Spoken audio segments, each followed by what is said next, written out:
Assalamualaikum warahmatullahi wabarakatuh. Alhamdulillah, wassalatu wassalamu ala Rasulillah Muhammad ibn Abdillah wa ala alihi wa sahbihi wa man wala. Subhanaka la ilma lana illa ma 'allamtana innaka antal alimul hakim. Rabbi shrah li sadri wa yassir li amri wahlul 'uqdatan min lisani yafqahu qawli, amma ba'du. Betapa kematian sesuatu yang pasti. Allah Subhanahu wa taala berfirman dalam Al-Qur'an. Kata Allah, fa'bud rabbaka hatta ya'tiyakal yaqin. Fa'bud rabbaka hatta ya'tiyakal yaqin. Sembahlah Allah Subhanahu wa taala Tuhanmu. Kamu sembah Allah Subhanahu wa taala hatta ya'tiyakal yaqin. Sampai kapan kita nih diminta buat nyembah Allah? Sampai kapan kita diminta buat ibadah? Kata Allah, hatta ya'tiyakal yaqin, sampai datang sesuatu yang pasti. Apa yang pasti? Ayil maut. Yang dimaksudkan dengan suatu yang pasti itu adalah mati. Karenanya siapapun kamu di atas muka bumi ini harus belajar berusaha buat jadi hamba Allah Subhanahu wa taala yang taat. Mudah-mudahan Allah mudahkan.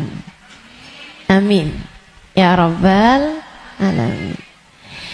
Jadi orang hidup gak ada yang pasti, teman-teman. Gak ada yang pasti buat orang yang hidup. Ada yang mulai dari kecil sakit terus, ada. Gak ada yang pasti hidup itu. Yang pasti ketika seseorang hidup hanya satu, namanya mati. Kalau kamu diberi kehidupan, maka satu waktu nanti kehidupan tersebut akan diambil kembali oleh Allah Subhanahu wa taala. Sebab memang hidup di dunia, begitu kamu diberi kehidupannya, udah pasti kamu akan berjumpa dengan kematian. Enggak ada yang pasti dalam hidup selain mati. Nah, kalau emang yang pasti itu mati, ngapain sisa hidup enggak dipakai buat berbekal menuju sesuatu yang pasti? Ngapain bekalannya untuk sesuatu yang enggak pasti?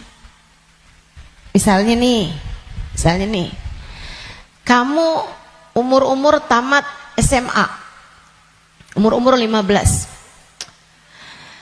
Kalau kamu berpikir bahwa saya umur segini berarti udah deket lagi mau nikah, bekalan menuju nikah. Misalnya, apa yang kamu kerjakan? Hidung kurang mancung, mancungin alis kurang nyelirit, kurang bulan sabit, kamu sabitin alis kamu. Bibir kurang sekarang ini musim orang suka bibir lebar-lebar. Ya udah dah, saya tambahin biar agak turun bibirnya, biar doer bibirnya. Kalau kamu berpikir bahwa kamu akan menuju kepada kematian, kalau kamu berpikir kamu akan menuju kepada pernikahan, kamu kemudian berbekal menuju ke arah sana. Tapi kan sebenarnya nikahnya emang udah pasti?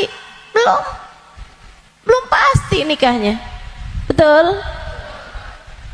Orang hidup gak pasti nikah, teman-teman. Berarti kalau kayak gitu gimana nih caranya nih? Gimana cara kita menjadikan hidup kita bermakna? Takutnya udah siap-siap, tahu-tahu nggak dapet, iya kan? kan? Kan sia-sia.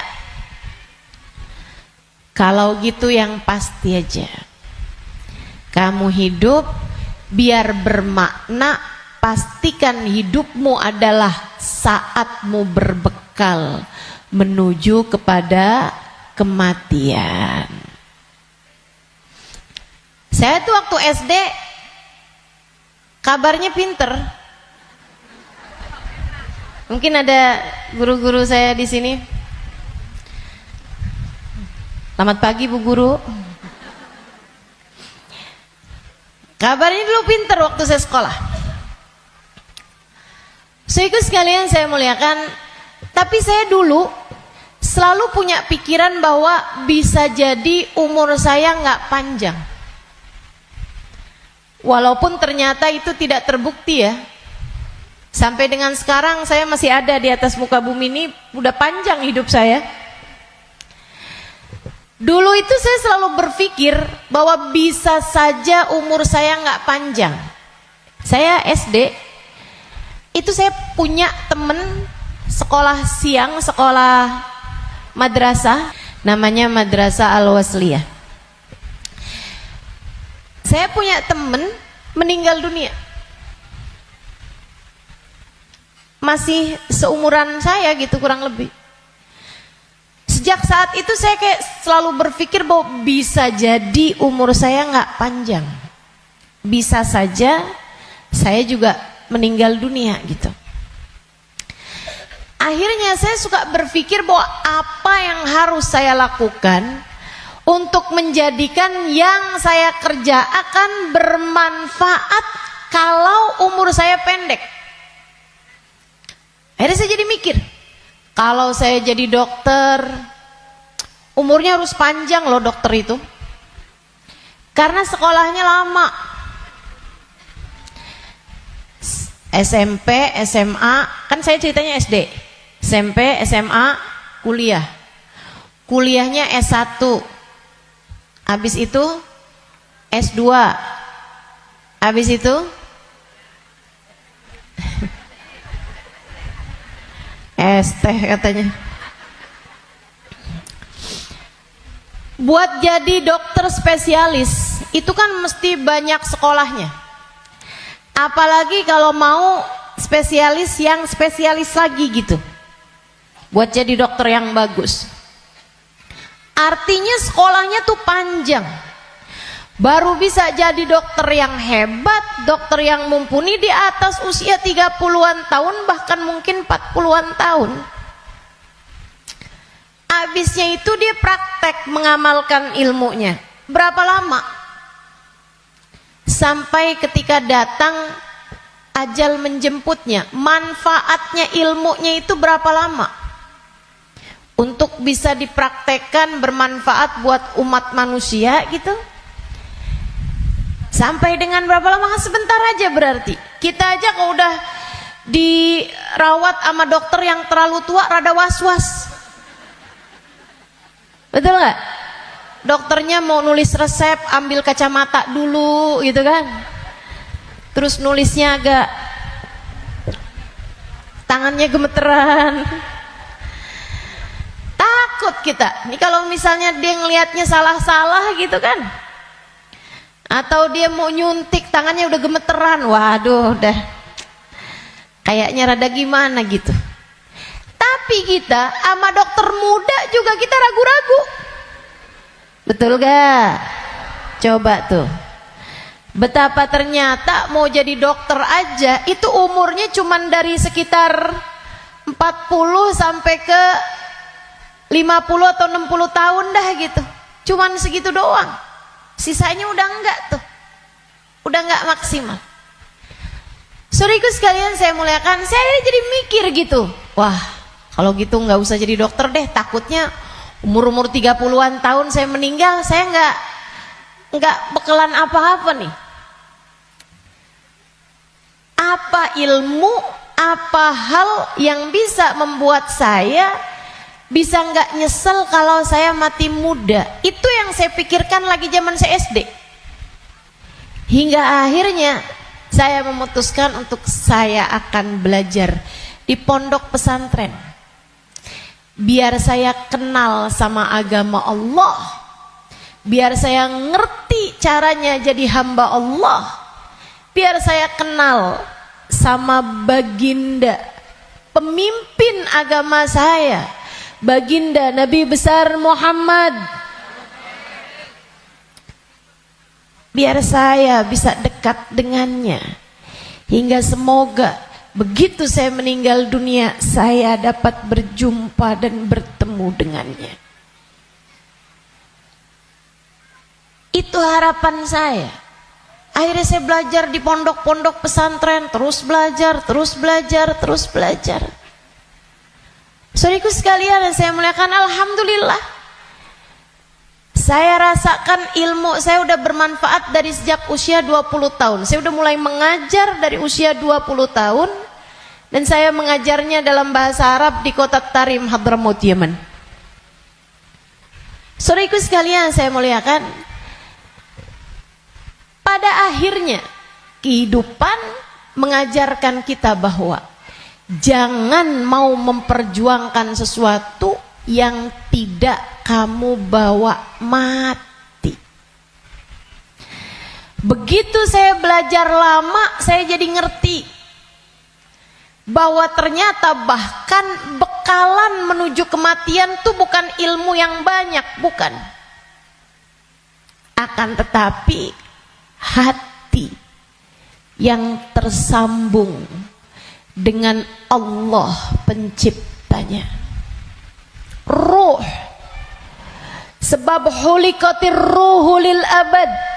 Ruh itu ketika diciptakan, ia diciptakan untuk selamanya. Ruh kamu ini teman-teman sekalian, ini yang akan kamu bawa mati. Hati kamu itu adalah ruh kamu, rasa kamu, ini yang akan kamu bawa mati. Kalau badan ini nggak akan kamu bawa mati. Begitu kamu mati udah tuh nggak ada lagi urusan sama badan. Badan kamu bisa dimakan merayap-rayap tanah dan habis. Bibir kamu yang selalu kamu lipstikin, wajah kamu yang selalu kamu bedakin, mata kamu yang selalu kamu celain, pakaiin celak, kuku-kuku kamu yang selalu kamu potong setiap kali ia memanjang, badan kamu yang selalu kamu rawat, kamu kasih makan, kamu bersihkan, ini hanya akan menjadi makanan santapan rayap-rayap tanah. Ulat-ulat tanah nanti akan masuk ke lubang-lubang hidungmu. Ia akan masuk dalam seluruh anggota tubuhmu dan kamu habis. Makanya katanya Sayyidina Ali bin Abi Thalib, siapa yang kerjanya buat badannya, siapa yang hidupnya hanya mementingkan urusan tubuhnya, silakan cari pahalanya kepada rayap-rayap tanah. Silakan minta balasannya kepada rayap-rayap tanah. Ulat-ulat tanah, mereka yang senang banget, wih, mulus. Ih, badannya bagus. Enak banget nih kita makannya, katanya gitu. Saudariku sekalian yang saya muliakan, bukan untuk itu kamu diciptakan, bukan untuk itu kamu diciptakan. Yang aslinya dari diri kamu adalah ruhmu, yang sejatinya pada dirimu tidak akan terpisahkan adalah hatimu. Ala inna fil jasadi mudghah, idza salahat salahal jasad kullah, wa idza fasadat fasadal jasad kullah. Ketahuilah di dalam tubuh manusia terdapat segumpal darah, disebut hati. Jika bagus, bagus semuanya, jika rusak, rusak semuanya. Ketahuilah segumpal darah tersebut adalah hati. Disitulah ruh ditiupkan. Disitulah ruh sejatinya berada, meskipun mengalir sampai ke seluruh tubuh kita. Ruh itu. dihembuskan saat janin badanmu itu berusia 4 bulan dalam rahim ibu kamu, ditiupkan lewat ubun-ubun. Makanya Bu, ketika Allah menciptakan batok kepala kita, itu semuanya udah full kecuali ada satu lubang kecil di ubun-ubun. Makanya kalau anak bayi ubun-ubunnya masih lembut, tulangnya belum keras, karena asalnya memang bolong. Kenapa Allah bolongin? Buat niupnya ruh, ditiupkannya ruh saat usia 4 bulan tuh dari situ. Ruhnya dimasukin, ditiupkan oleh malaikatnya Allah Subhanahu wa taala.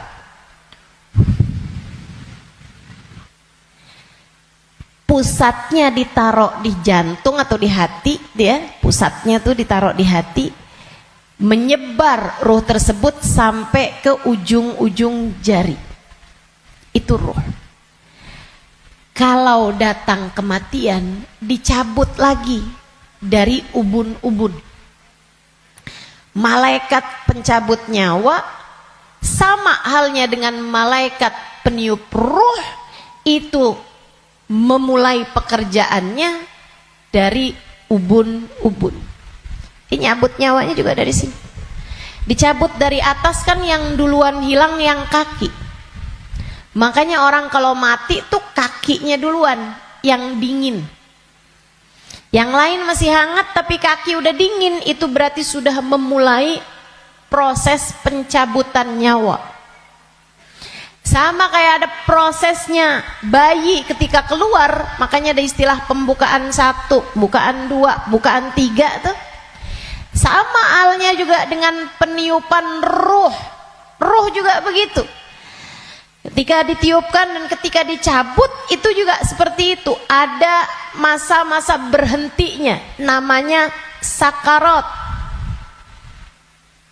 Namanya sekarat. Ala inna lil mauti sakarat, kata Nabi Muhammad sallallahu alaihi wasallam. Ketahuilah, kematian ada sekaratnya. Kematian ada hentakan-hentakannya, enggak sekaligus. Kematian ada tahapan-tahapannya. Ditarik ceret sampai ke lutut. Jadi yang dingin duluan, yang enggak ada ruhnya duluan kakinya. Tarik lagi sampai ke pusar. Pusar kita nih. Tarik lagi sampai ke ulu hati. Banyak orang yang kalau orang tersebut dimurka Allah Subhanahu wa taala, malaikat maut mencabut nyawanya dengan main-main. Dimain-mainin rohnya. Padahal sakitnya setengah mati. Kata Sayyidina Ali bin Abi Thalib, la darba bisayf 30 darbah ahab ilayya min sakrah min sakaratil maut. Badan saya dicacah-cacah pedang 30 kali cacahan pedang lebih saya sukai daripada satu sakaratul maut. Sakit setengah mati. Buat orang yang suka main-main dalam hidupnya, ada banyak di antara mereka yang ketika ajal datang menjemputnya, malaikat maut memain-mainkan saat pencabutan nyawa. Sakitnya luar biasa. Tapi ada banyak juga hamba-hamba Allah yang hidupnya santun, yang hidupnya berakhlak pada Allah, nggak pernah main-main dalam hidupnya. Allah pun memudahkan saatnya sakaratul maut. Kayak doa orang-orang tua kita, Allahumma hawwin alaina fi sakaratil maut wan najata minan nar. Ya Allah, ringankan saatnya sakaratul maut. Dia nggak bilang, ya Allah jangan ada sakaratnya dong buat kematian saya. Nggak bisa gitu. Atau ya Allah jangan kasih saya sakit saat sakaratul maut. Nggak bisa gitu juga. Karena memang sakaratul maut itu sakit. Memang mesti sakit. Jadi yang diminta adalah Allahumma khaffif alaina fi sakaratul maut. Ya Allah, ringankan sakitnya sakaratul maut. Apa yang bisa meringankan? Maksudnya ringannya tuh gara-gara apa? Kalau kamu tanya sama saya, Ustazah, ringannya sakaratul maut tuh gara-gara apa? Saudaraku sekalian, sesuatu itu sakit bisa jadi ringan itu karena dua hal. Satu, karena memang sakitnya itu levelnya jadi ringan. Kan begitu? Sakit kan ada level-levelnya. Memang Allah jadikan sakitnya itu ringan, jadi berkurang sakitnya. Itu banyak yang seperti itu, sehingga sakaratul mautnya kayak nggak sakarat gitu, karena sama sekali nggak kesakitan. Ada yang begitu, memang diringankan sama Allah Subhanahu Wa Taala. Level sakitnya memang diturunkan oleh Allah Subhanahu Wa Taala, semacam itu. Atau yang kedua, Allah alihkan fokusnya sehingga dia jadi kayak nggak berasa sakaratul maut, karena Allah memalingkan fokusnya bukan kepada sakitnya, tapi kepada sesuatu yang lain. Apa? Allah palingkannya dengan apa? Yang paling indahnya, yang paling enaknya adalah dengan dihadirkannya baginda Nabi besar Muhammad sallallahu alaihi wasallam di saat sakaratul maut tersebut.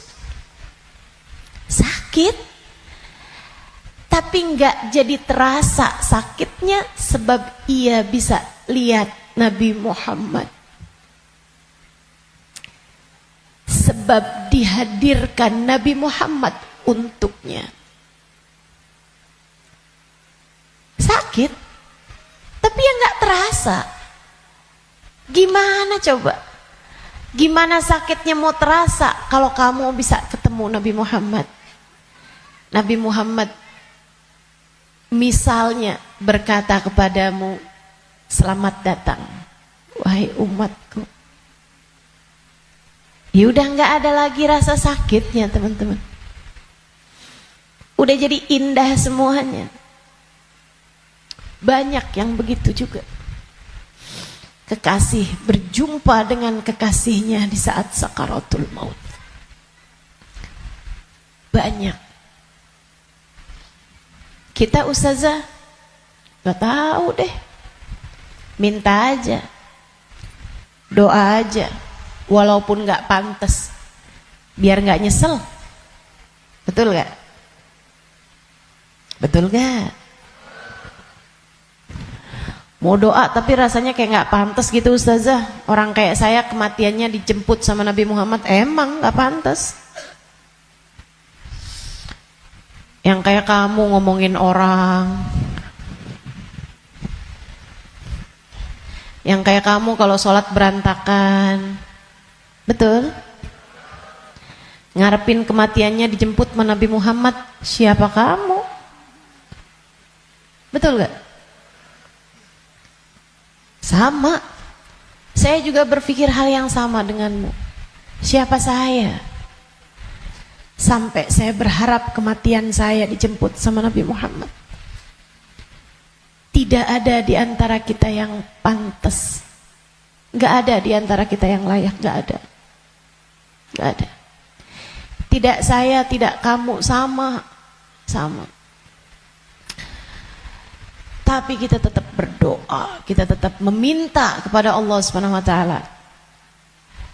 Kali-kali aja doa kita diijabah. Ya siapa tahu ya kan? Siapa tahu. Soalnya takut kalau nggak minta nyesel. Sebab Nabi Muhammad itu dermawan.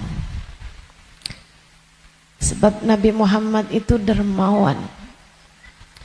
Kadang-kadang orang kalau dermawan tuh kita nggak bisa kira, tahu-tahu memberi lebih dari yang kita minta. Itu sakaratul maut. Nanti habis cabut tuh dari pusar sampai ke dada. Dada, hati, itu teman-teman pusatnya. Allati tattali'u alal afidah. Sampai ketika roh tersebut nyampe di afidah, nyampe di dada, tempatnya hati kita itu, pusatnya. Makanya orang kalau ngerasa sakit hati pasti pegang dadanya gitu. Nggak ada yang pegang kepalanya, sakit hati saya, nggak ada. Apalagi pegang kaki, sakit hati saya, nggak ada. Pasti bilang sakit hati saya gitu. Yang dipegang dada, karena memang tempatnya ruh, pusatnya itu adanya di situ, hati kita. Itu sakaratul maut paling sakitnya tuh di situ, karena sumbernya tuh di situ. Baru kemudian dicabut lagi sampai ke ghargharah, sampai ke leher. Kau udah nyampe di ghargharah, hakikat kamu akan ditampakkan. Saat itulah kamu dibukakan langit, bisa lihat tempat balik kamu tuh surga atau neraka. Dan itu bisa terjadi tahun depan, dan itu bisa terjadi bulan depan, untukmu atau untukku. Itu bisa jadi di waktu yang masih sisa panjang, bisa jadi juga sudah tinggal sedikit lagi waktumu untuk merasakan apa yang disebut dengan sakaratul maut ini. Semuanya pasti ngalamin, semuanya nggak ada yang bisa lari. Saat ghargharah, saat nyawa udah sampai di tenggorokan, dibukakan pintu demi pintu, kata Nabi Muhammad. Ketika Nabi bercerita kepada Sayyidah Aisyah, ya Aisyah, man ahabba liqa Allah ahabballahu liqa'ah, wa man kariha liqa Allah karihallahu liqa'ah. Wahai Aisyah, siapa yang senang saat perjumpaannya dengan Allah, Allah pun senang berjumpa dengan dia. Siapa yang benci berjumpa dengan Allah, Allah pun benci berjumpa dengan dia. Ya Rasulullah, walakinnana nakrahul maut. Bukannya semuanya takut memati, Rasul? Takut kan gak senang? Bukankah kita semuanya takut mati, Rasul? Kalau takut mati kan artinya kita nggak seneng. Kalau kita nggak seneng, Allah nggak seneng juga dong ketemu kita. Nggak gitu Aisyah. Tapi nanti saat ghargharah, saat nyawa sudah di tenggorokan, Allah akan bukakan langit-langit, dan Allah akan perlihatkan tempat kembali bagi ruh seseorang. Rohnya itu baliknya kemana? Siapa yang ketika dibukakan langit-langit tahu tempat kembalinya adalah neraka, dia pun takut ketemu sama Allah, dia benci berjumpa dengan Allah, Allah pun benci berjumpa dengannya, walaupun dia bunuh diri sekalipun. Dia bunuh diri nih, pengen mati kan orang bunuh diri. Tapi begitu ruhnya sampai di tenggorokan, begitu dia lihat tempat kembalinya adalah neraka, dia pun takut, kepengen gak jadi bunuh diri. Dia pun pengen balik hidup lagi, karena dia lihat ternyata tempat kembalinya adalah neraka yang sangat menakutkan. Dia benci berjumpa dengan Allah, Allah pun benci berjumpa dengannya. Sebaliknya, orang mukmin, orang yang tawadhu, orang yang hidupnya buat nyari Allah, walaupun sebenarnya takut, walaupun sebenarnya ngeri, tapi saat langit dibuka, dia diperlihatkan bahwa tempat kembalinya adalah surga. Dia pun rindu, dia pun ingin, dia pun cinta untuk berjumpa dengan Allah. Dia pun bahagia, dia sukacita berjumpa dengan Allah. Allah pun sukacita berjumpa dengannya. Allah pun suka untuk berjumpa dengannya. Nih, saat ghargharah ini Allah cerita dalam Al-Quran di surat Al-Mu'minun, hatta idza jaa ahadahumul maut qala rabbirji'un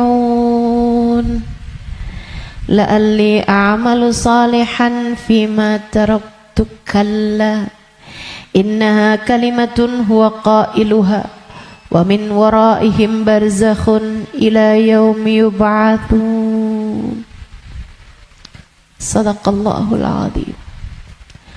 Kata Allah, sampai ketika kematian datang kepada kalian, ketika ruh sampai di tenggorokan, dia akan berkata, Rabbirji'un, balikin saya lagi ya Allah, balikin saya lagi ya Allah. Setahun, biarkan saya tinggal lagi di dunia setahun ya Allah. Nggak boleh sebulan ya Allah, nggak boleh seminggu ya Allah. Minggu depan deh ya Allah, matinya minggu depan aja. Gak boleh minggu depan, sehari ya Allah. Besok mati gak apa-apa, jangan sekarang.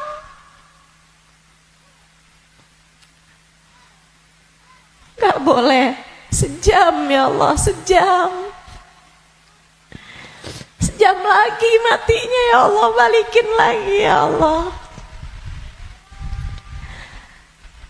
Rabbirji'un la'alli a'malu salihan fima taraktu.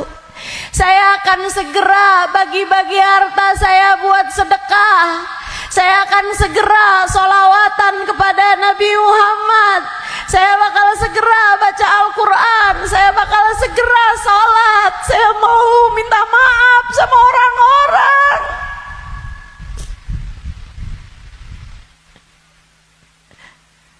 Saya mau minta maaf sama orang-orang.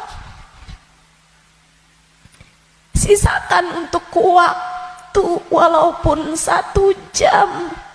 La'alli a'malu salihan fima taraktu. Aku akan mengerjakan kebaikan yang selama ini saya tinggalkan.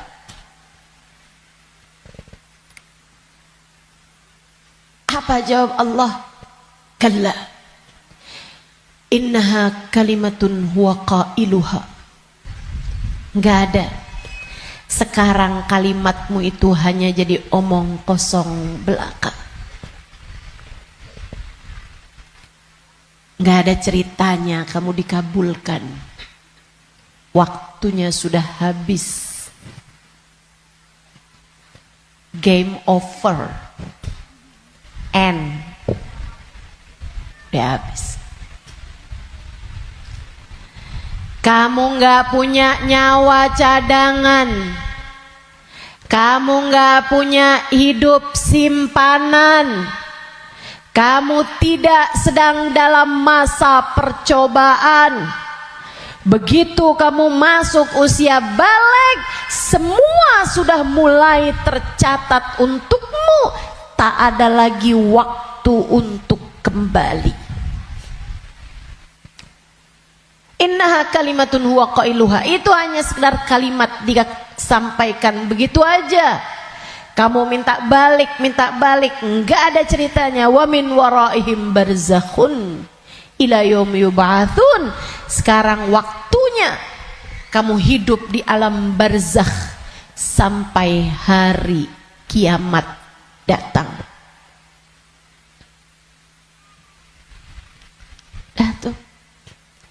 nggak bisa balik lagi. Makanya serem sama kematian teman-teman, karena dekat. Aqrab ghaib yuntadhar, kata Nabi Muhammad. Perkara gaib yang paling dekat sama kita kematian. Si ini meninggal, si itu meninggal, si itu meninggal, si itu meninggal. Semua meninggal. Maka sebagaimana kamu melihat satu hari ada jenazah diangkut, satu waktu jenazah kamu yang diangkut. Sebagaimana kamu lihat ada nama seseorang, kamu dengar nama seseorang diumumkan di masjid, satu waktu namamu yang akan diumumkan di masjid. Kamu lihat satu hari ada nama seseorang muncul dengan ucapan berbelasungkawa, turut berduka cita, yang ada di Instastory orang-orang, satu waktu nama kamu yang akan ditulis di situ. Sebagaimana ada broadcast di grup-grup WhatsApp yang menuliskan nama-nama orang dengan ucapan meninggal dunia, satu waktu akan ada namamu yang ada di situ. Inna lillahi wa inna ilaihi rojiun. Turut berduka cita atas meninggalnya Halimah binti Utsman al-Idrus. Akan ada waktunya. Semua akan ada waktunya. Semua akan ada gilirannya. Pasti, tanpa terkecuali. Kamu akan datang giliranmu, pasti, tanpa terkecuali. Kamu bakal mati, Bu. Kamu akan mati, Dek. Kamu bakal mati, Nak. Pasti. Masalahnya tinggal, akankah Allah berkenan menerimamu? Saya tuh dulu suka liatin tulisan kalau ada orang meninggal dunia, semoga rohnya diterima di sisi Allah. Saya suka mikir gitu, ya masa ditolak, ya diterima lah. Fakta membuktikan. Kita nggak pernah lihat ada orang habis meninggal dunia terus balik lagi. Lah, bukannya kamu seminggu yang lalu meninggal? Oh, nggak diterima. Pernah? Nggak pernah. Ya, saya suka pikir gitu. Jadi terima lah. Masa mau ditolak? Orang meninggal mau meninggal gitu. Tapi sesudah saya belajar, tuh waktu saya kecil mikirnya begitu. Sesudah saya belajar di pondok pesantren, belajar terus.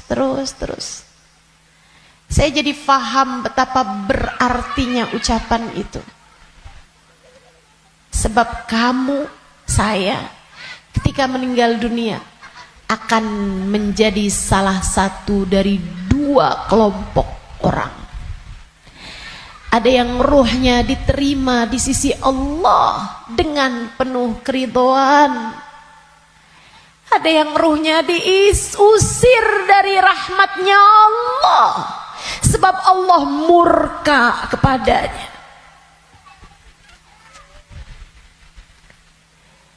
Kalau waktu hidup kayak gini nih, kamu lagi punya perlu, kamu datang ke rumah saudaramu, ditolak dari yang satu, bisa kamu datang ke tempat saudaramu yang lain.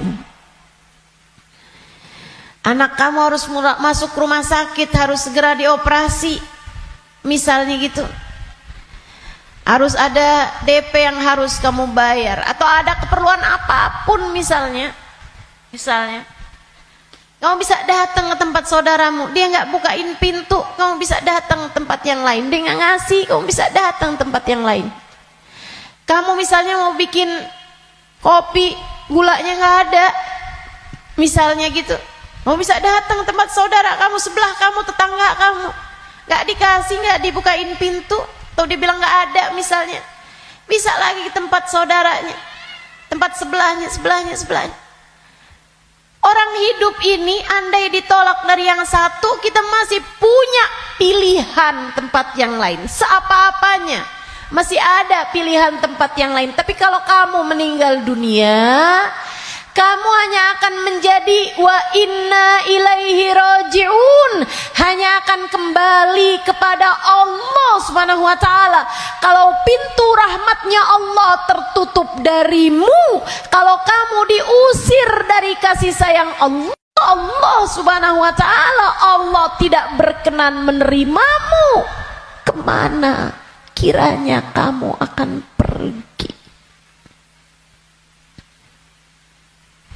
Terusir dari pintu rahmatnya Allah, kamu mau kemana? Bu, Kak, Dek, Nak, saya sampaikan ini dengan sungguh-sungguh. Jangan pernah mau main-main dalam hidupmu. Jangan main-main sama hidup. Sebab selama kamu hidup, kematian masih akan membayangi. Dan begitu datang kematian sementara Allah belum ridho kepadamu, sangat mungkin rohmu tidak diterima Allah, hingga Allah pun mengusirmu dari pintu rahmatnya dan kamu dikembalikan kepada lembah kemurkaannya.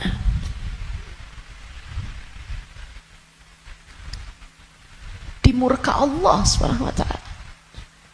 Dimurka Allah Subhanahu wa taala. Enggak enak. Kita tuh dibenci sama suami kita aja rasanya enggak enak.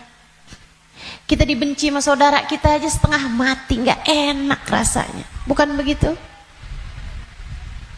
Bayangkan kalau kamu datang ke rumah Allah, kamu datang kepada Allah, sementara Allah mengusirmu dan tidak ridho kepadamu serta benci kepadamu, dan kamu gak bisa balik lagi ke atas muka bumi ini, kayak apa rasanya?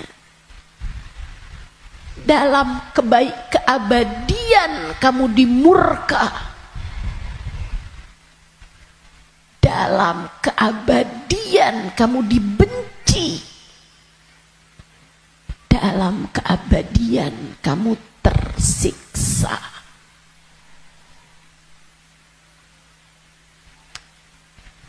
Nggak akan sabar, nggak akan sabar. Makanya sekarang nih di dunia kamu masih bisa sabar. Kalau lagi nggak enak sabar aja. Malam-malam ngantuk mau tahajud, yang sabar. Bangun tahajud, yang sabar. Biar nanti kamu nggak ketemu waktu di mana kamu tidak akan sabar menghadapinya. Kamu nggak akan kuat ngadepinnya. Sekarang kamu kuat. Buat puasa kamu kuat. Buat baca Quran kamu kuat.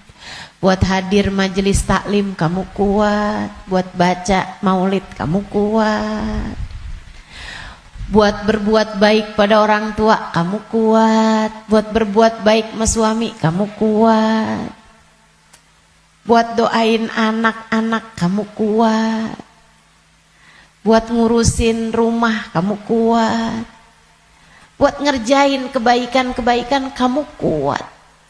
Maka kerjakan apa yang kamu kuat untuk menghindarkan diri dari sesuatu yang kamu nggak bakal kuat. Bertahanlah terus. Bertahanlah untuk tetap menjadi solehah. Yang sabar jadi solehah. Tetaplah jadi hamba Allah yang solehah. Gak kuat nih saya, enggak, kamu kuat, kamu kuat. Saya gak kuat lagi Ustazah ngadepin suami kayak begitu. Kuat, kamu kuat. Saya gak kuat lagi Ustazah ngadepin orang tua saya nih Ustazah. Kuat, kamu kuat. Gak kuat lagi saya ngadepin anak-anak saya Ustazah. Kamu kuat, kamu kuat. Kamu kuat. Saya gak kuat puasa, kuat, kuat. Saya nggak kuat tahajud, kuat. Saya nggak kuat baca zikir habis duhur, habis subuh ke isyraq, kuat. Saya nggak kuat baca ratib malam-malam hari, ngantuk saya, kuat. Kamu kuat ngerjain itu semua. Saya nggak kuat ustazah buat berbuat baik sama semua orang. Saya pengen marah aja semuanya. Enggak, kamu kuat. Jangan marah-marah, jangan marah-marah. Kamu kuat. Teman-teman saya sekalian, yang nggak kuat kalau kamu mati dan kamu terusir dari rahmatnya. Yang kamu nggak kuat kalau sampai di dalam kubur ruhmu disiksa, kamu nggak akan kuat. Yang nggak kuat kalau kamu datang malaikat yang menanyai dalam kuburan dan kamu nggak bisa jawabnya, hingga kemudian malaikat tersebut mulai menyiksamu, kamu nggak akan kuat. Sisanya di dunia ini kamu kuat. Saya dijahatin terus sama tetangga saya nggak kuat lagi, kamu kuat. Saya ditinggalin sama teman-teman saya nggak kuat. Percaya saya, kamu kuat. Saya sakit ustazah, saya udah nggak kuat lagi, kuat. Yang kamu nggak kuat kalau kamu sampai diusir dari rahmatnya Allah. Yang kamu nggak kuat kalau ruhmu keluar, dan bisa jadi itu bulan depan, bisa jadi itu minggu depan. Saat ruhmu keluar dan kamu ngelihat tempat kembalimu adalah neraka, kamu nggak akan kuat.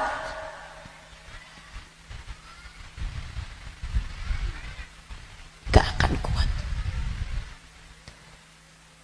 Saat kamu berkata, Rabbirji'un la'alli a'malu salihan fima taraktu. Ya Allah, balikin saya ke dunia ya Allah. Balikin saya, kasih saya hidup lagi ya Allah. Itu yang kamu gak akan kuat. Sekarang di dunia semuanya kamu kuat jalaninnya. Kuat. Kamu mampu. Kamu bisa bertahan untuk tetap menjadi solehah. Percaya saya. Saya sangat miskin ustazah, saya udah gak kuat lagi hidup di dunia ini. Kamu kuat. Saya ambil utang aja ustazah, dipinjol, saya udah gak kuat lagi. Kamu kuat, jangan utang. Jangan ambil utangan. Apalagi pakai riba. Lebih kamu nanti tambah rusak jalannya, tambah salah hidup kamu. Kamu kuat menjalani kehidupan di atas muka bumi ini teman-teman. Yang kamu gak kuat kalau sampai mati Allah murka padamu, kamu gak akan kuat. Maka yuk berbekal. Dengan apa berbekalnya? Satu, hidup yang benar. Tetaplah istiqomah. Sholat jangan ditinggal, ibadah jangan ditinggal. Apa yang kamu bisa kerjain. Sedekah biar kata sedikit jangan ditinggal. Saya orang miskin ustazah, saya nggak bisa sedekah banyak-banyak. Tapi kamu masak, banyakin kuahnya kata Nabi. Bagiin tetangga, kasihin tetangga kamu pas kamu lagi masak. Saya nggak bisa sedekah ustazah. Tapi kamu masak nasi, pakai sambal, iya. Apa? Tempe goreng, banyakin, sisain dikit buat tetangga kamu, kasih buat orang yang susah juga yang ada di sekitarmu.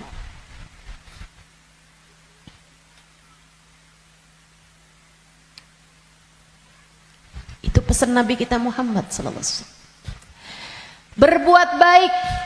Saya nggak bisa ustazah, saya nggak ada sesuatu yang bisa saya sedekahkan. Senyum bisa bukan? Kamu punya bibir? Ya punya sih ustazah. Ya udah senyum aja kalau gitu. Ketemu orang, bisa nyenengin orang, apa kabar? Sehat? Atau Saat kamu bangun di waktu malam, kamu angkat tanganmu, kemudian kamu bilang, ya Allah, sayangi tetangga-tetangga saya ya Allah, sayangi teman-teman saya ya Allah, ampuni dosa-dosa mereka ya Allah, orang di kampung saya ya Allah, ampuni dosa-dosanya ya Allah. Sedekah kamu buat mereka, kebaikan kamu buat mereka. Berbuat baik semampu yang kamu bisa, sebisa yang kamu mampu. Apaan aja. Bahkan sekedar kalimat pujian buat suami kamu. Alhamdulillah kamu sehat, saya senang kalau kamu udah sehat. Kata-kata yang enak gitu. Jangan sakit lagi ya, saya kesian kalau lihat kamu sakit. Saya sayang sama kamu. Kalimat yang enak. Ganti kalimat-kalimat yang gak enak. Udah sehat kan, berarti bisa kerja lagi kan. Susah kalau kamu sakit nih. Terus kita mau makan apa kalau kamu sakit terus-terusan? Gak enak banget sih kalimatnya. Kamu bakal mati. Maka pilihlah kalimat yang gak jadi penyesalan bagimu sesudah kematianmu. Yang bagus ngomongnya, yang bagus. Jangan sakiti hati orang. Iya Kak, Bu, Dek. Ucapanmu kepada orang tuamu nak, yang bagus, yang bagus. Mama yang sehat ya Ma, mama yang sehat. Enggak kok, mama nggak pernah ngerepotin. Saya seneng ada mama. Tetaplah sehat Ma, tetaplah kuat Ma. Yang bagus ngomongnya. Nanti nyesel kalau kamu yang pergi atau mamahmu yang pergi.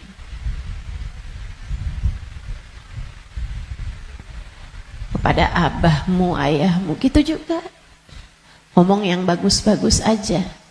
Biar nggak tambah banyak penyesalanmu ketika datang ajal menjemput. Apapun dari kebaikan yang bisa kamu lakukan, lakukanlah. Udah nggak usah pakai mikir-mikir. Saya mau pakai kerudungan kapan ya? Gak usah. Sekarang orang senegeri udah pakai kerudungan semua kok. Selagi kamu perempuan ya pakai penutup aurat. Saya nggak tahan Ustazah, saya nggak kuat pakai jilbab. Kuat kok. Semua kuat. Bismillah. Bismillah. Lakukan kebaikan, jangan tinggalkan. Sebab seperti mana kamu hidup, seperti itulah kamu akan mati. Jika kebaikan yang kamu lakukan dalam hidupmu, kamu hanya akan berjumpa dengan kebaikan-kebaikan sesudah kematianmu. Kebaikan kamu lakukan karena Allah, Allah akan membalasmu dengan kebaikan-kebaikan dari sisinya. Dan itu akan sangat menyenangkan. Kama ta'ish tamut. Sebagaimana kamu hidup, seperti itu pula lah kamu akan mati. Maka tetaplah istiqomah di jalan Allah. Itu bekal utama. Bekal keduanya, selalulah berdoa, selalulah meminta kepada Allah agar dikaruniai husnul khatimah. Sering-sering minta, ya muqallibal qulub, tsabbit qalbi ala dinik. Wahai zat yang membolak-balikan hati, tetapkanlah hati kami berada dalam keimanan kepadamu. Selalulah berdoa, Rabbana la tuzigh qulubana ba'da idh hadaitana wa hab lana min ladunka rahmatan innaka antal wahhab. Ya Allah, jangan pernah kau cabut hidayah iman yang telah kau anugerahkan kepadaku. Anugerahkanlah pula untuk kami rahmatmu. Sesungguhnya engkau adalah zat yang maha memberi. Selalulah berdoa, Ya Allah biha, Ya Allah biha, Ya Allah bihusnil khatimah, Ya Allah biha, Ya Allah biha, Ya Allah bihusnil khatimah. Ya Allah, aku mohon padamu, Ya Allah, aku minta padamu husnul khatimah, Ya Allah, akhir kehidupan yang baik, kematian dengan membawa iman, kematian sedangkan kau berkenan menerima kami, Ya Allah. Terus doa, terus minta sama Allah. Sebab la yarudul qada illa doa. Tidak ada yang dapat menolak takdir buruk selain doa. Doa terus, doa terus, doa terus. Kalau ada waktunya doa tuh, kayak lagi majelis, kemudian silahkan berdoa, silahkan sampaikan hajatmu. Habis sholat, jangan dulu langsung bangun, sebelum kamu berzikir kemudian berdoa, kan begitu. Nah kalau doa jangan minta dunia mulu teman-teman. Kalau semua doa mau minta dunia, habis dunianya selesai kamu bawa apa? Kamu punya apa? Minta juga. Urusan akhirat malah justru jauh lebih penting daripada meminta urusan dunia yang akan kamu tinggalkan begitu kamu mati. Jangan kalau doa yang diminta duit lagi, duit lagi. Jangan kalau doa yang diminta jodoh lagi, jodoh lagi. Atau biar hati suami nggak berpaling, itu aja yang kamu minta.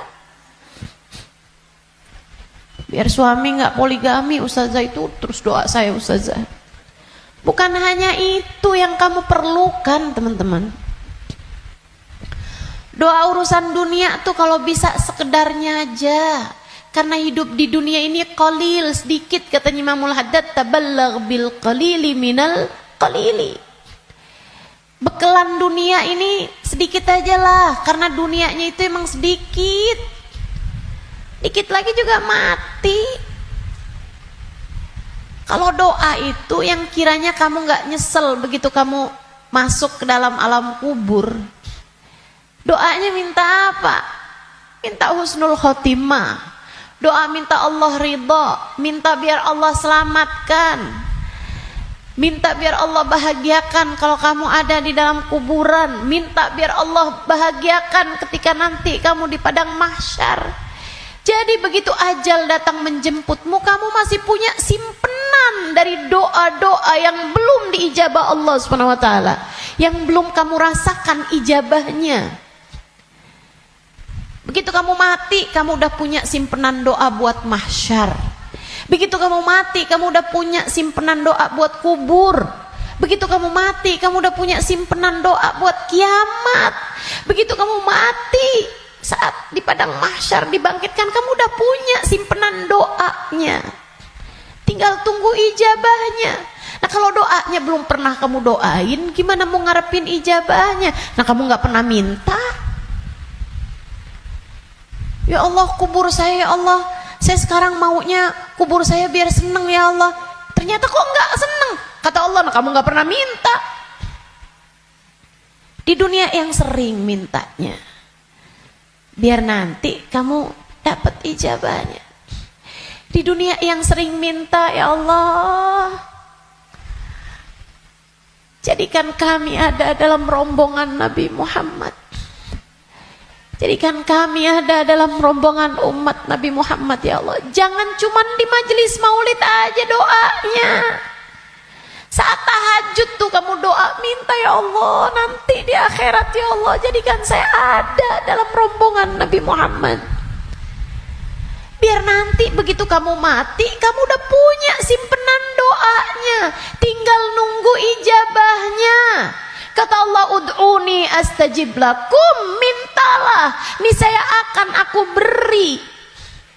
Jadi di akhirat kamu tinggal nungguin saat doa mau diijabah. Sebab kalau kamu mintanya nanti gitu kan di akhirat, ya itu tadi kata Allah, innaha kalimatun wa qailuha. Kalimatmu tuh nggak ada artinya lagi, nggak ada maknanya lagi. Sebab akhirat bukanlah tempat berbuat. Dunia nih tempatnya berbuat. Akhirat hanyalah tempat untuk dibalas. Kalau saatmu di dunia kamu hanya minta dunia, apa yang kamu persiapkan buat sesudah kematianmu?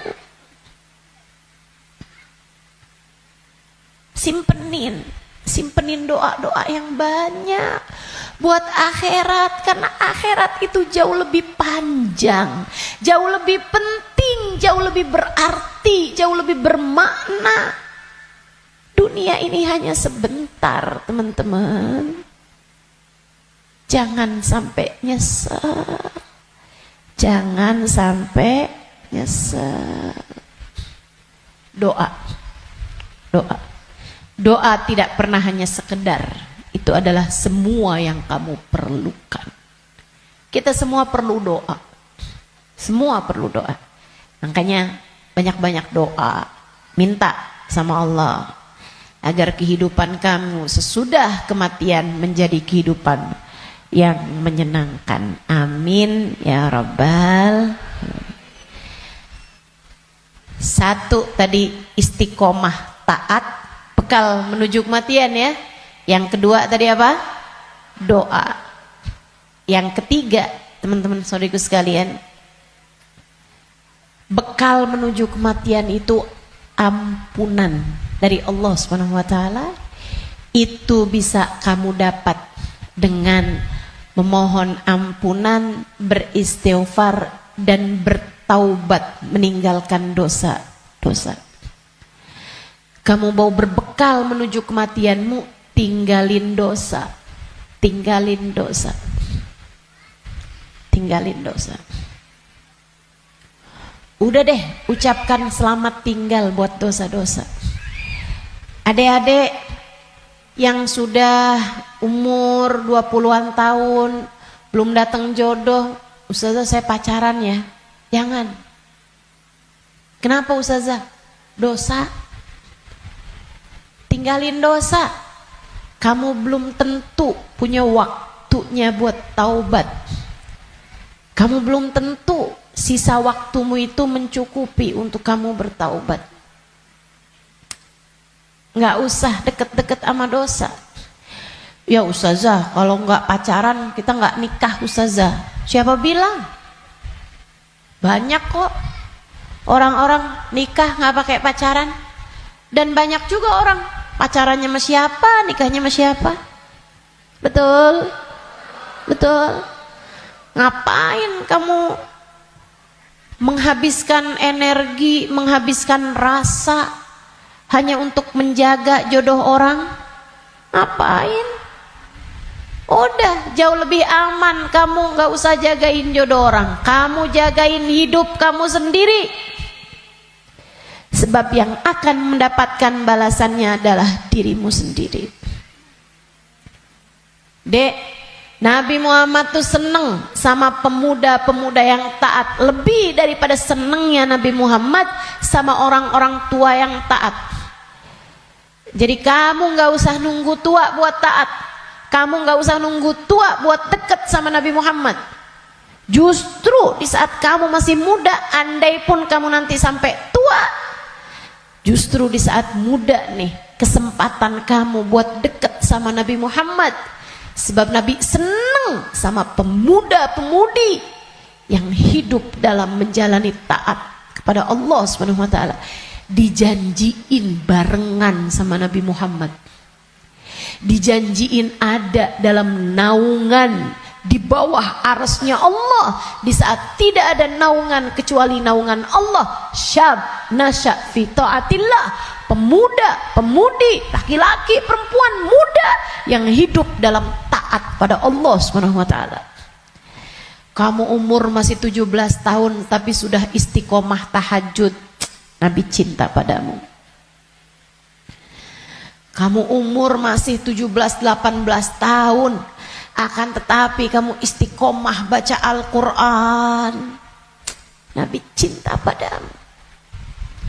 Umur masih belasan tahun, tapi kamu udah punya zikiran yang kamu istiqomahkan baca. Kamu udah punya solawatan yang kamu istiqomahkan baca. Kamu bahkan nyaris hafal kitab-kitab maulid yang berisi sejarah hidupnya Nabi Muhammad. Fix, kamu pantas dicinta sama Nabi Muhammad.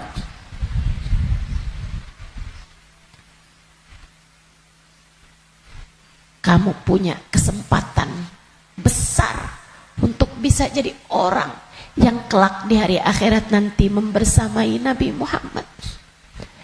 Tinggalin dosa, dek, tinggalin dosa, gak ada pentingnya. Kamu gak akan seneng nantinya sama dosa itu. Kelihatannya kayak bagus tapi bikin sumpek. Kelihatannya kayak enak tapi bikin hati gelap. Kelihatannya kayak membahagiakan padahal itu hanya akan menyusahkan hidupmu saja. Tinggalin dosa. Semua yang ada di sini, yang tua, yang muda, tinggalin dosa, tinggalin dosa. Itu cara kamu biar bisa berbekal menuju kematian yang indah. Yang terakhir, kamu pengen berbekal menuju seindah-indah kematian adalah dengan mencintai orang-orang soleh. Gaulmu itu loh benerin. Gaulnya sama orang bener, biar kamu bisa bener. Sayangnya sama orang bagus di mata Allah, orang soleh, orang solehah. Sayangnya sama ulama, sayangnya sama guru-guru, gitu kan? Sama ustadz, sama ustadzah, sama kiai, sama bunyai, sama habib, sama habibah, sama hubabah. Itu bikin kamu bisa jadi orang-orang yang meninggalnya nanti dalam keadaan-keadaan yang indah. Tentu di akhirat kita semuanya ingin dikumpulkan dengan orang-orang baik. Maka kalau kamu di akhirat nanti dikumpulkan orang baik, caranya adalah bersamalah dengan mereka dari sejak di dunia. Bersamalah dengan mereka dari sejak di dunia. Hadirlah di majelis-majelis ilmu, yang seneng dengerin kajian-kajian dari para ulama, yang seneng melantunkan bersama-sama maulid, solawat, istighfar bareng-bareng, doa bareng-bareng, qiyam bareng-bareng. Kebersamaanmu dengan apapun di dunia akan membuatmu bersama di akhirat nanti dengan orang-orang yang kurang lebih sama. Hadirnya, senangnya di majelis-majelis ilmu, majelis-majelis dzikir, majelis maulid kayak begini, sangat pantas nanti dikumpulinnya di akhirat dengan orang-orang soleh-solehah. Kamu pikir orang-orang soleh-solehah kumpulnya di mana kalau bukan di tempat-tempat yang semacam ini? Makanya ayo bismillah, cintai mereka. Andai pun kamu nggak lagi bersama dengan mereka, para ulama-ulama, para hamba-hamba Allah soleh-soleha, tetaplah bersama dengan mereka dalam doa. Saat doa tuh, saat doa, sertakan hamba-hamba Allah yang soleh-soleha. Guru-gurumu doain, ulama-ulama doain, orang-orang tercinta di sisi Allah doain. Ustazah, Kan nggak manfaat ya Ustazah. Saya ini kan orang punya banyak dosa, ngapain doain guru-guru saya? Orang-orang taat semua, ahli-ahli ibadah semua, ngapain saya doain? Saya jauh lebih perlu buat didoain sama mereka daripada saya mendoakan mereka. Andai pun begitu, ini masalah keberpihakan. Ini masalah kebersamaan. Ini masalah urusan penautan hati.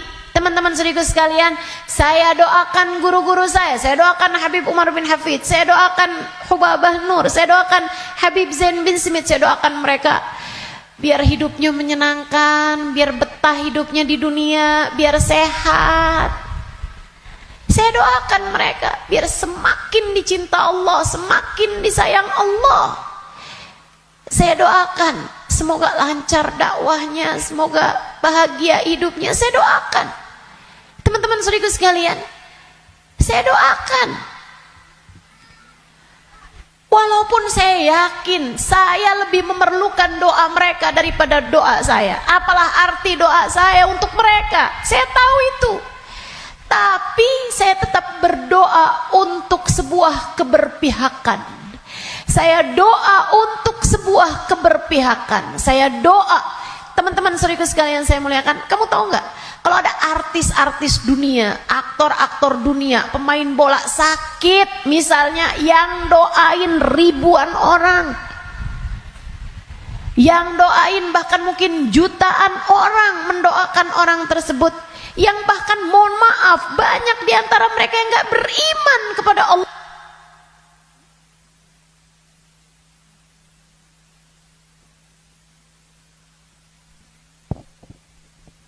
Yang bahkan banyak di antara mereka yang tidak beriman kepada Allah Subhanahu wa taala. Kenapa orang-orang mau mendoakan orang tersebut? Itu dia tuh namanya keberpihakan, penautan hati. Kita doain guru-guru kita walaupun kita merasa kita lebih perlu doa mereka daripada doa kita, daripada mereka terhadap doa kita, biar Allah tahu ada orang-orang soleh dalam lisan-lisan kita. Biar Allah tahu ada mencintai para ulama di dalam hati kita. Biar Allah lihat hati kita punya cinta yang besar kepada hamba-hamba yang tercinta di sisi Allah. Pada akhirnya biar Allah tahu kita ada di jalan mereka. Kita ada di jalan mereka. Biar semoga di akhirat nanti Allah membersamakan kita bersama dengan mereka. Penting mencintai orang-orang soleh. Sebab almar'u ma'aman ahab, seseorang di akhirat nanti hanya akan dikumpulkan dengan orang yang dia cintai. Dan yang paling penting buat kita cintai, nomor satu, yang ada di puncaknya adalah baginda kita Nabi besar Muhammad. Maka bekal terbesar untukmu datang di negeri akhirat adalah dengan kamu mencintai dan banyak menyebut nama Nabi Muhammad dalam solawat-solawatmu kepadanya. Kata beliau, siapa yang suka memuliakan akhir-akhir segala sesuatu, Allah akan memuliakan akhir kehidupannya dengan husnul khotimah. Allah itu menjadikan al-umur bi khawatimiha. Segala urusan tergantung dari bagaimana akhirnya. Kata Nabi kita Muhammad sallallahu alaihi wasallam, al-umur bi khawatimiha. Segala urusan tergantung dari bagaimana akhirnya. Kita punya kehidupan, ini tergantung dari bagaimana akhirnya. Demikian pula dengan keadaan-keadaan kita. Allah SWT menjadikan akhir-akhir segala sesuatu tuh yang paling bagusnya. Kayak makanan aja, kata Nabi Muhammad, al-barakah fil akhir. Berkah adanya di akhirnya. Makanya jangan ninggalin sisa di makanan. Yang paling berkahnya justru ada pada bagian akhirnya.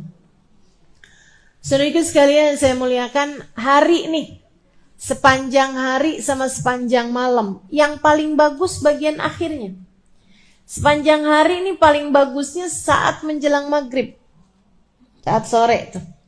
Jelang-jelang maghrib. Sama waktu paling afdol bahkan dalam sehari semalam adalah bagian terakhir dari waktu malam. Thuluthul lailil akhir, sepertiga malam yang terakhir. Bahkan dalam hadis Nabi Muhammad SAW mengatakan, Innallaha yanzil fi thuluthil lailil akhir wa yunadi hal min mustaghfirin hal min taib. Sesungguhnya Allah Subhanahu wa taala turun di sepertiga malam yang terakhir. Kemudian manggil-manggil. Mana nih di antara hambaku yang mau bertaubat, yang mau kembali, aku akan terima. Mana nih di antara hambaku yang mohon pertolongan, aku akan beri padanya pertolongan. Siapa nih di antara hambaku yang memohon ampunan, aku akan beri padanya ampunan. Hal min talib hajatin, siapa nih di antara hambaku yang meminta satu hajat, fauniluhul matalib, maka aku akan kabulkan segala hajat-hajatnya. Waktu paling mustajab di akhir malam, sesaat menjelang subuh. Sampai-sampai dikatakan ma'uqitatil wilayah illa fi jawfil lail. Tidak diberikan kewalian kecuali di malam yang sangat gelap, di kegelapan malam. Kapan kegelapan malam? Malam semakin gelap, pertanda fajar sebentar lagi terbit. Artinya bahwa waktu paling gelapnya malam adalah di bagian terakhirnya malam. Nah, itu para wali-wali jadi wali karena mereka ada di waktu tersebut sedang munajat, sedang berdoa, sedang meminta, sedang ibadah pada Allah Subhanahu wa taala. Jadi kalau lagi mikir gitu, jangan-jangan saya wali. Coba diingat-ingat. Tahajudmu gimana? Ibadahmu di waktu malam gimana? Yang masih banyak tidurnya kayak kita ini udah deh. Yang penting selamat. Gak usah ngarep jadi wali. Sedikit sekalian, waktu paling mustajab, waktu paling berkah di akhir bagian malam. Demikian pula dengan akhirnya minggu, hari Jumat. Hari Jumat tuh akhirnya minggu. Nah, itu kan paling afdol. Hari dalam seminggu paling afdolnya adalah hari Jumat. Saudaraku sekalian saya muliakan, kemudian akhir bulan. Itu namanya ayyamus sud, hari-hari gelap. Sunnahkan untuk berpuasa. Sebagaimana disunnahkan pula untuk berpuasa pada hari-hari terang, yaitu ayyamul bid, tanggal 13, 14, 15 dari tiap bulannya. Nah, itu merupakan waktu-waktu yang mustajab. Termasuk juga yang segera akan kita jelang secara khusus, yaitu akhir tahun kita ini. Waktu yang sangat mulia. Beliau mengatakan, Habib Umar bin Hafid mengatakan, kamu kalau pintar menghormati akhir tahun, akhir hari, akhir malam, gitu kan ya? Akhir dari segala sesuatu kamu suka muliakan, maka Allah Subhanahu wa taala akan memuliakan hidupmu dengan akhir yang terbaik. Kita nih hidup nih, mau kayak gimana kita jalaninnya, tetap nilainya tuh di bagian final.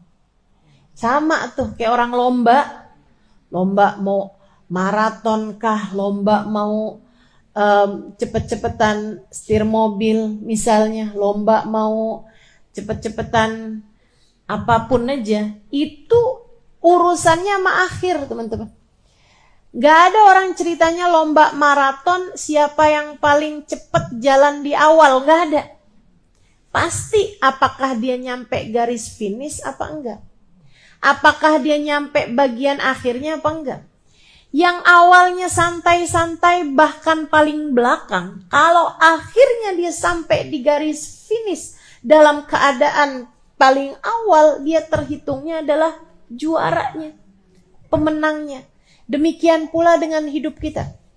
Andai ada orang sepanjang hidup berbuat dosa, kata Nabi kita Muhammad sallallahu alaihi wasallam, "Lau anna imra'an", andai ada seseorang dia ngerjain perbuatan dosa sepanjang hidupnya, kemudian di akhir hidupnya dia bertaubat, di akhir hidupnya dia kembali, kemudian dia diakhiri hidupnya dalam keadaan baik, maka dia akan masuk ke dalam surga Allah Subhanahu wa taala.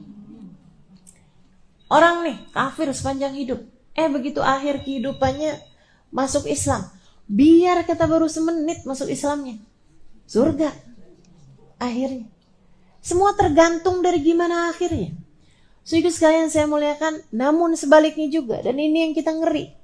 Andai ada orang ngerjain taat seumur hidup, tapi akhir kehidupannya dia mengerjakan dosa yang membuat Allah Subhanahu wa taala murka hingga mencabut iman dari dalam hatinya, dia mati su'ul khatimah, maka tak ada jatah darinya dari kesenangan akhiratnya Allah Subhanahu wa taala. Dia hanya akan menjadi salah satu dari calon-calon penghuni api neraka. Semua tergantung dari bagaimana akhirnya.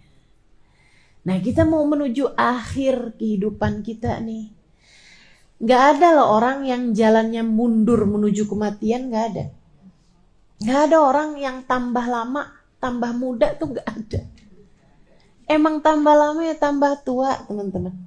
Tambah lama, tambah deket mau waktunya mati. Itu udah pasti.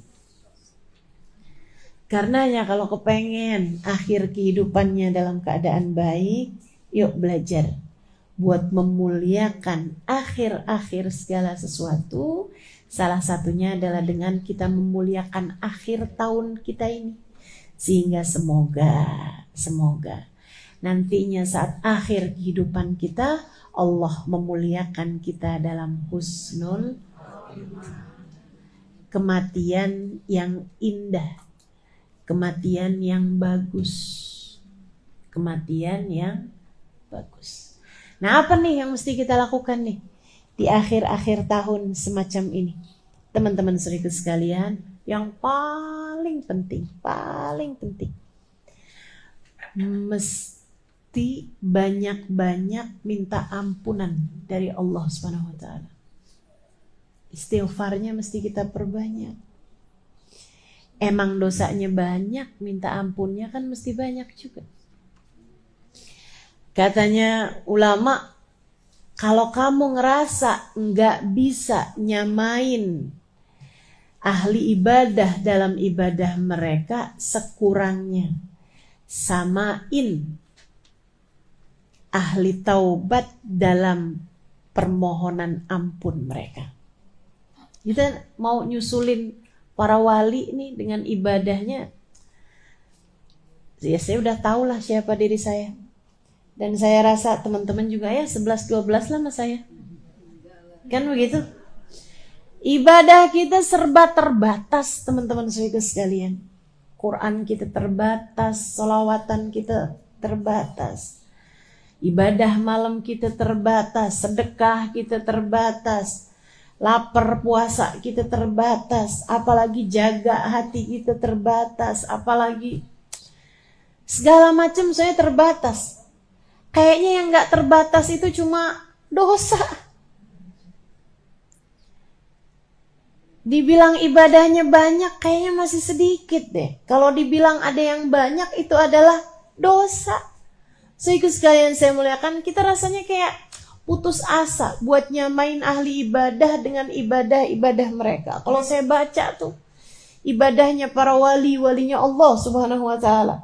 Gak usah yang jauh-jauh teman-teman saudariku sekalian. Ibadahnya Hubabah Khadijah binti Syekh Abu Bakar bin Salim. Saya temui beliau. Saudariku sekalian saya muliakan, waliyah min awliyaillah, seorang perempuan besar yang ketika memandang wajahnya air mata saya tak berhenti bercucuran. Bukan karena wajahnya sangat cantik, rupawan, misalnya bukan. Tapi mungkin itu adalah bagian dari apa yang disebutkan oleh Nabi Muhammad SAW. Ketika ditanya tentang seorang wali itu yang kayak gimana, kata Nabi Muhammad menjawab, alladzina idza ru'u dzukirallah. Orang-orang yang ketika kamu memandang wajahnya mengingatkanmu kepada Allah. Para walinya Allah Subhanahu wa taala. Jalla jalaluhu wa ta'ala azamatuh. Saudariku sekalian saya muliakan, Wabah Khadijah. Teman saya ada yang nanya, Wabah, gimana sih Wabah nih ibadahnya apa? Kata beliau, nak, saya suka istighfar. Terutama di waktu malam. Kapan Wabah istighfarnya? Berapa banyak Wabah istighfarnya? Saya nggak pernah ngitung. Mulai jam berapa Wabah istighfarnya? Habis selesai sebagian witir, dia bilang salat isya, dia kerjain witir beberapa rakaat. Beliau bilang habis makan malam, mulai itu saya duduk siapin 5 kurma sama air. Dia bilang saya mulai baca istighfar yang beliau baca, astaghfirullah lil mu'minin wal mu'minat. Itu istighfarnya Wabah Khadijah. Ya Allah, saya mohon ampun untuk semua orang Islam, baik laki-laki maupun yang perempuan. Astaghfirullah lil mu'minin wal mu'minat.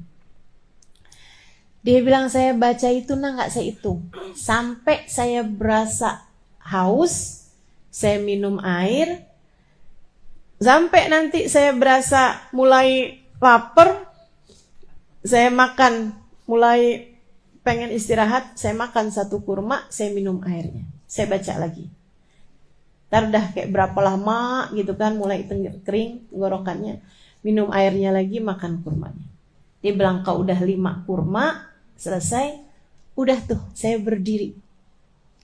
Jam berapa kira-kira Hubabah? Ketika biasanya dia bilang ketika saya mendengar suara tarhim di masjid di malam besok. Itu ibadah para hamba-hamba Allah Subhanahu wa taala. Jalla jalaluhu ta'ala azamatuh.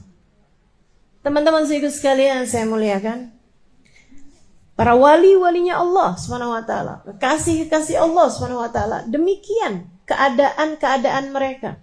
Gak usah jauh-jauh. Mungkin Wabah Khadijah masih agak nggak kelihatan mata gitu.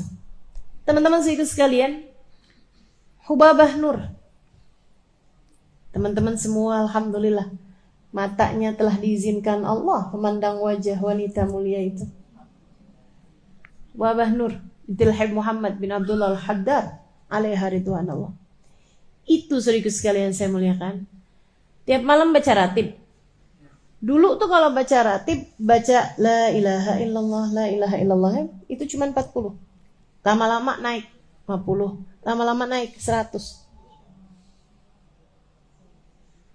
Lama-lama 500. Sekarang ini udah 1000. Saya baca ratib sama beliau di salah satu perjalanan, nih kok la ilaha illallahnya lama banget. Saya bilang, wah, khalasna. Itu udah selesai nih baca ini. Dia bilang alaf Halimah. Ya Allah Tuhan, alaf banyak benar.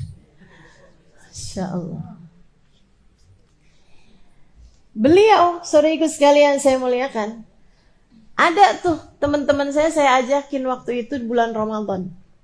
Habis selesai buka puasa, diundang sama beliau sholat berjamaah, lagi kurang sehat.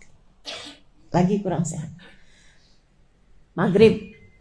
Habis selesai sholat maghrib, beliau yuk awabin masing-masing gak jamaah. Habis selesai awabin, beliau bilang, Halimah, saya kalau bulan Ramadan gini saya qadha sholat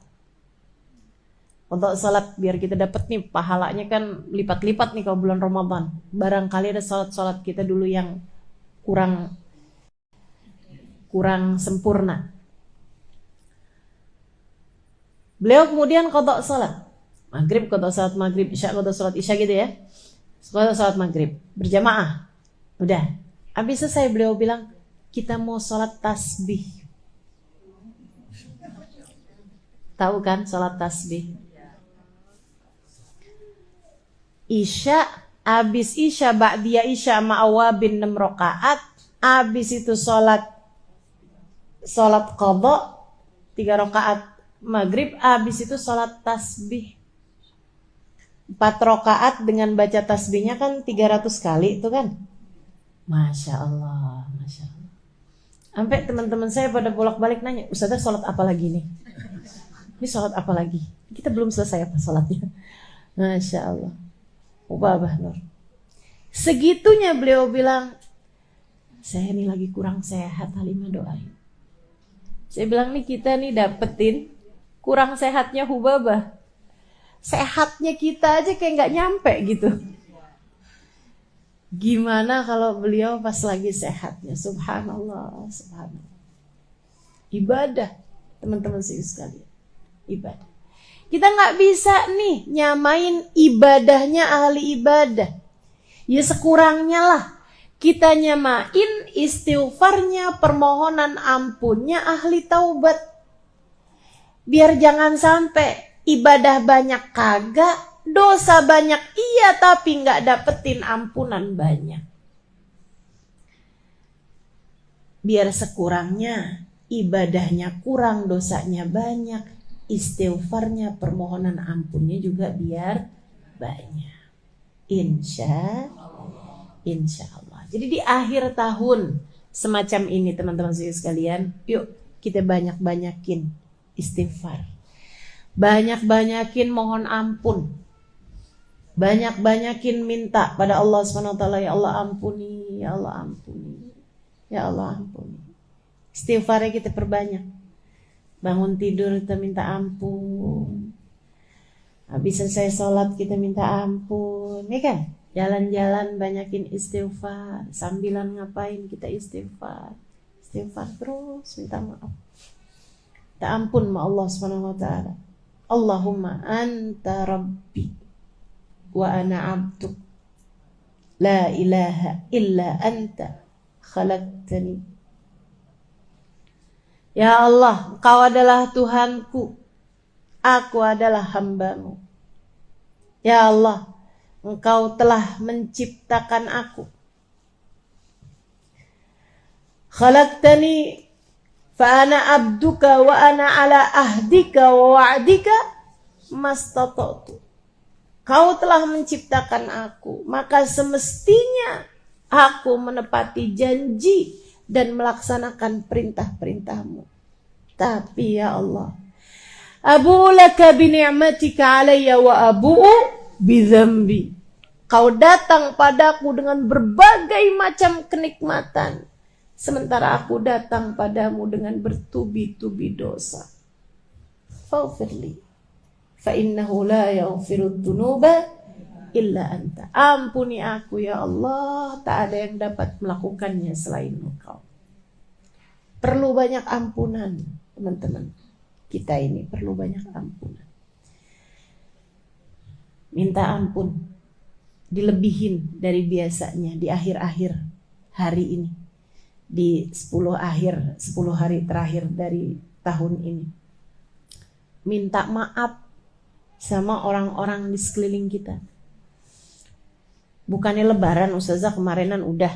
Iya lagi. Terutama kadang nih kita minta maaf sama orang-orang yang jauh sama kita. Teman-teman SD segini tua ya. Teman-teman pas lagi reunian gitu kan. Kita minta maaf sama orang-orang luar-luar sana tuh. Tapi gilirannya orang-orang dekat kita kadang kelupaan. Mesti serius minta maaf sama anak-anaknya. Mesti serius minta maaf sama suami. Apalagi yang masih ada orang tua. Mesti serius minta maaf sama orang tua. Kita ridho sama orang tuanya. Mesti serius minta maaf sama yang ada di rumah kita. kalau ada pembantu rumah tangga, yang paling banyak kita interaksi, yang paling banyak berkemungkinan kita berbuat dosa. Ya kan? Semakin jarang ketemu kan semakin jarang mestinya kita berbuat salah sama dia. Tapi giliran yang sering-sering ketemu ini kan yang paling mungkin. Ada ucapan kita yang gak benar, gak enak, ada perlakuan kita yang menyinggung perasaan, ada perbuatan kita yang merendahkan, dan seterusnya. Buat yang pada masih punya suami, penting buat minta halal, minta ridho suaminya. Gak usah nunggu sakit. Pas lagi sakit baru minta maaf. Takutnya mati mendadak. Mati gak pakai sakit kan kapan tuh mau minta maafnya? Mendingan mesti sering-sering aja minta maaf. Mesti sering minta ridho. Ini di hari-hari terakhir dari tahun ini nih. Pas lagi ada kesempatannya yang enak, minta maaf. Teman-teman saya sekalian. Memang sering ketemunya pasti sering banyak salahnya kan? Betul gak? Jarang-jarang ketemunya ya insya Allah jarang-jarang juga salahnya. Mudah-mudahan Allah ampuni dosa-dosa kita. Ustazah, kalau kita bikin salam orang tua, kita bikin salam sama suami, itu antara kita sama dia dosanya? Iya, antara kita sama dia dan antara kita sama Allah. Dua-duanya tuh. Kenapa gitu? Sebab Allah minta kita buat hormat sama mereka.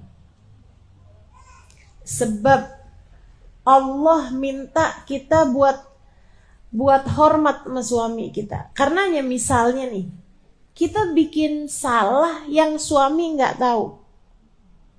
Luaran kita ngomongin suami kita, misalnya suami kita nggak denger, nggak tahu. Dosa apa nggak dosa tuh? Dianya kan nggak tahu, dia nggak tahu apa-apa. Jadi sekalian, lain dengan kamu ngambil duit di saku baju dia atau di dompet dia gitu. Atau di ATM dia gitu kan. Nah, kalau itu dosa antara kamu sama suami itu udah pasti.